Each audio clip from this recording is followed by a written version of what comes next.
ఇటువంటి టైటిల్ ఎవరికి ఇస్తారు అంటే సామంత రాజులకు ఇస్తారు. ఇండిపెండెంట్ రూలర్స్కి మహారాజా అనేటువంటి టైటిల్ ఉండదు. ఎవరికి ఇస్తారు? సామంతులకి, చీఫ్ టైన్స్కి. అంటే వీళ్ళు మహారాజా అనేటువంటి టైటిల్ తీసుకున్నారు అంటే వీళ్ళు సామంత రాజులా, స్వతంత్ర రాజులా? సామంత రాజులు. ఎవరికి సామంతులు? కుషాణులకి సామంతులు. అంటే ఎలా తెలుస్తుంది వీళ్ళు కుషాణులకి సామంతులు అని? వీళ్ళ యొక్క టైటిల్స్ ద్వారా. వీళ్ళ యొక్క టైటిల్ ఏంటి? మహారాజా.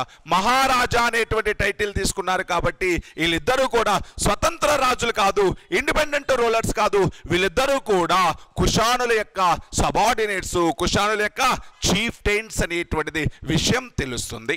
ఓకేనా? సరే, ఇప్పుడు రండి.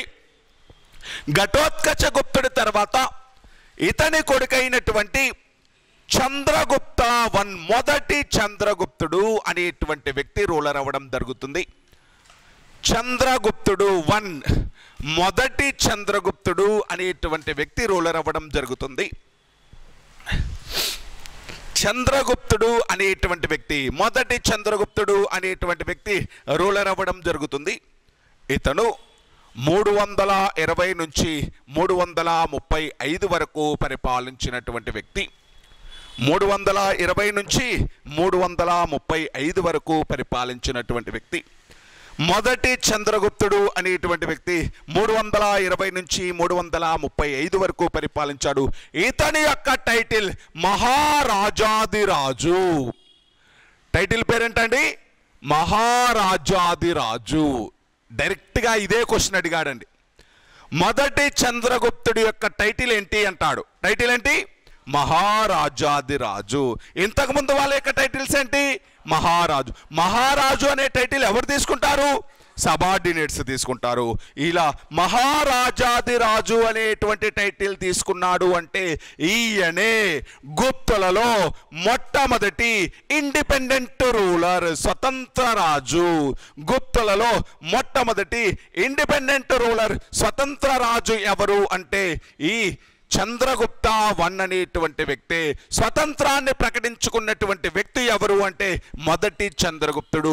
ఏ సంవత్సరం ప్రకటించుకున్నాడు అంటే 320వ సంవత్సరంలో ప్రకటించుకున్నాడు. ఈ సంవత్సరంతో ఏ శకాన్ని ప్రారంభించాడు అంటే గుప్త శకాన్ని ప్రారంభించడం జరిగింది.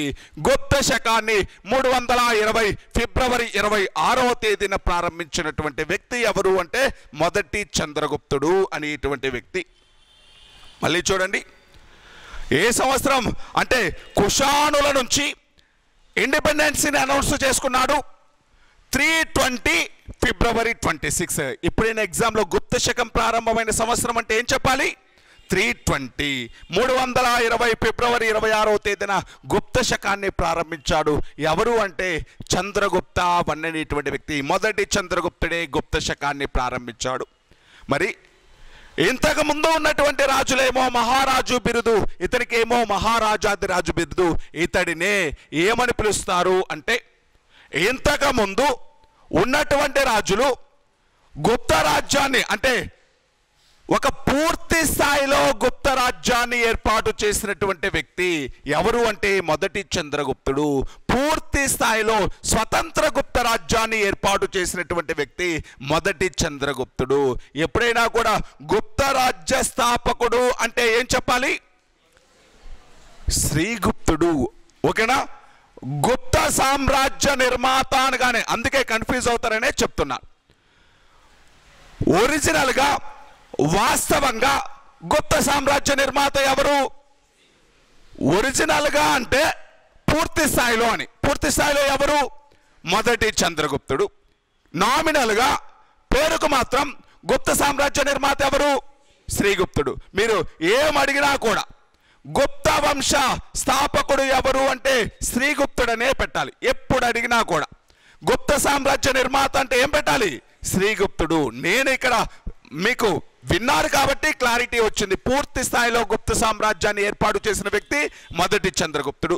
అలాగని గుప్త సామ్రాజ్య నిర్మాత అంటే మొదటి చంద్రగుప్తుడు పెట్టకూడదు. గుప్త సామ్రాజ్య నిర్మాత అంటే ఎవరు పెట్టాలి? శ్రీగుప్తుడు. ఫౌండర్ ఆఫ్ గుప్తా డైనాసిటీ అంటే ఎవరు పెట్టాలి? శ్రీగుప్తుడు. ఓకేనా? ఇది అంతకుముందు క్వశ్చన్ అడిగాడండి. ఇదే క్వశ్చన్ అడిగాడు. ఎప్పుడు అంటే 2014 ఐ థింక్ విఆర్ఓలో. అంటే క్వశ్చన్స్ అనేటువంటివి ఎక్కువగా చదివినా కూడా ప్రాబ్లమే.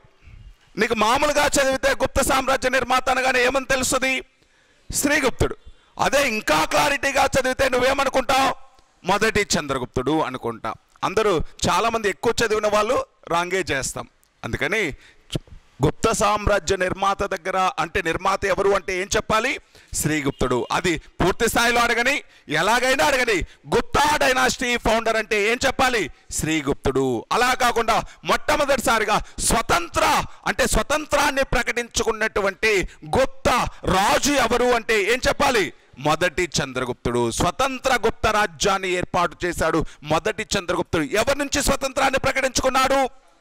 కుషాణుల నుంచి స్వతంత్రాన్ని ప్రకటించుకున్నాడు. గుప్త శకాన్ని ప్రారంభించాడు మొదటి చంద్రగుప్తుడు. ఈ మొదటి చంద్రగుప్తుడు అనేటువంటి వ్యక్తి లిచ్చవి రాకుమార్తె అయినటువంటి ఎవరిని పెళ్లి చేసుకున్నాడు? కుమారదేవి. లిచ్చవి రాకుమార్తె అయినటువంటి కుమారదేవిని పెళ్లి చేసుకున్నటువంటి వ్యక్తి కూడా ఈ మొదటి చంద్రగుప్తుడు అనేటువంటి వ్యక్తి. Lichchavi, princess of Lichchavi కుమారదేవిని marriage చేసుకున్నాడు ఈ మొదటి చంద్రగుప్తుడు. పెళ్లి చేసుకున్న తర్వాత ఆయన రిలీజ్ చేసినటువంటి నాణాల పైన తన భార్య అయినటువంటి కుమారదేవితో కలిసి ఉన్నటువంటి కాయిన్స్ని రిలీజ్ చేసినటువంటి వ్యక్తి ఎవరు అంటే మొదటి చంద్రగుప్తుడు అనేటువంటి వ్యక్తి. ఇక్కడ ఉంది చూడండి. లిచ్చవి రాకుమార్తె కుమారదేవిని పెళ్లి చేసుకున్నాడు. కుమారదేవిని పెళ్లి చేసుకున్న తర్వాత తన భార్య అయినటువంటి కుమారదేవితో కలిసి నాణాలపైన దర్శనమిచ్చాడు. కాయిన్స్ అనేటువంటివి తన భార్యతో కలిసి ఉన్నటువంటి కాయిన్స్ను రిలీజ్ చేశాడు మొదటి చంద్రగుప్తుడు అనేటువంటి వ్యక్తి. చాలా ఇంపార్టెంట్ అండి. ఇక్కడ ఇంపార్టెంట్ ఏంటి అంటే గుప్త సామ్రాజ్య నిర్మాత శ్రీగుప్తుడు. శ్రీగుప్తుడికి ఆయన యొక్క కొడుకైనటువంటి ఘటోత్కచగుప్తుడికి ఇద్దరికి ఉన్న టైటిల్స్ మహారాజా అనేటువంటి టైటిల్స్.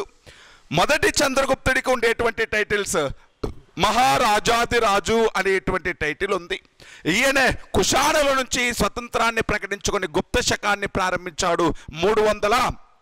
320వ సంవత్సరంలో గుప్త శకాన్ని ప్రారంభించాడు. ఈ మొదటి చంద్రగుప్తుడు అనేటువంటి వ్యక్తి పూర్తి స్థాయిలో గుప్త సామ్రాజ్యాన్ని ఏర్పాటు చేసిన వ్యక్తి, స్వతంత్ర గుప్త రాజ్యాన్ని ఏర్పాటు చేసినటువంటి వ్యక్తి. ఈ మొదటి చంద్రగుప్తుడి యొక్క భార్య పేరు కుమారదేవి. ఈవిడ లిచ్చవి రాజ్యానికి సంబంధించినటువంటి వ్యక్తి.